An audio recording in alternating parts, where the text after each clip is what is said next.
হরে Krishna. Gopinath Das 76 YouTube চ্যানেলে আপনাদের সবাইকে সুস্বাগতম।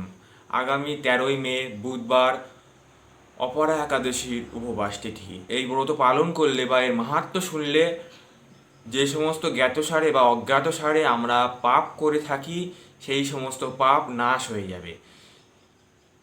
এই একাদশী মাহাত্ম্য আমি বলছি, বই দেখে দেখে আপনারা শুনবেন। হরে কৃষ্ণ।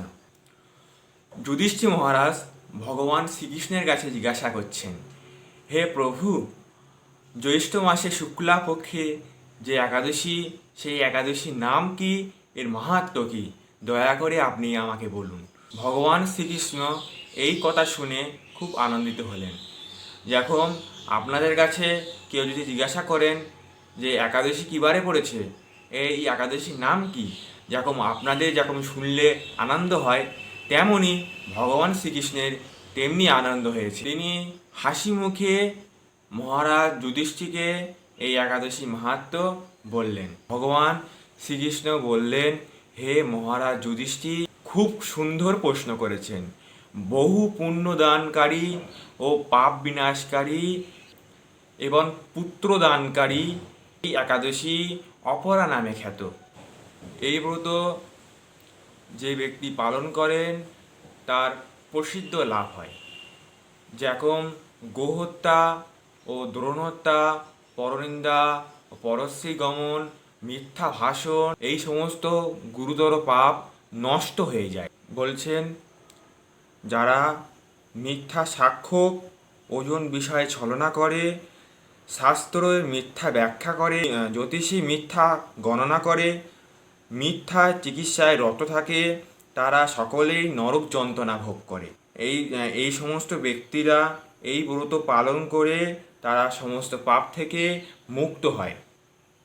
তাহলে ভাবুন, এই ব্রত পালন করলে কত পুণ্য ফল বা কত ফল লাভ হয়। আরও বলছেন, না মাঘ মাসে প্রয়াগে স্নান করলে যে ফল লাভ হয়, বা কাশীর ধামে গিয়ে শিবরাত্রি ব্রত করলে যে ফল লাভ হয়, সূর্যগ্রহণে কুরুক্ষেত্রে স্নান করলে যে ফল লাভ হয়, এই ব্রত করলে সেই ফল লাভ হয়। এই ব্রত পালন করলে অনায়াসে এই সমস্ত ফল লাভ হয়।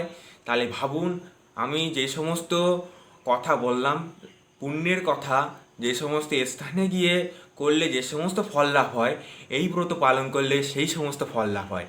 তাহলে ভাবুন এই ব্রত কত মাহাত্ম্য পূর্ণ। ব্রত পালন করলে, এই ব্রত যারা পালন না করে, যখন জলের বুদবুদের মতন তানাদের জীবন ধারণ সব বৃথায় হয়ে যায়। এই একাদশীতে উপবাস করে বিষ্ণু পূজা বা মুক্তর কথা ব্রহ্মপুরাণে এর মাহাত্ম্য উল্লেখ করা আছে। ব্রত পালন করলে আমাদের কি কি ফল লাভ হবে, আমার যদি কোনো জায়গায় বলা যদি ভুল হয়ে যায়, আমাকে ক্ষমা করে দেবেন। আপনারা যদি এই চ্যানেলে নতুন হয়ে থাকেন, অবশ্যই চ্যানেলটাকে সাবস্ক্রাইব করে দেবেন। আর ভিডিওটা যদি ভালো লেগে থাকে তাহলে লাইক, কমেন্ট, শেয়ার করতে ভুলবেন না।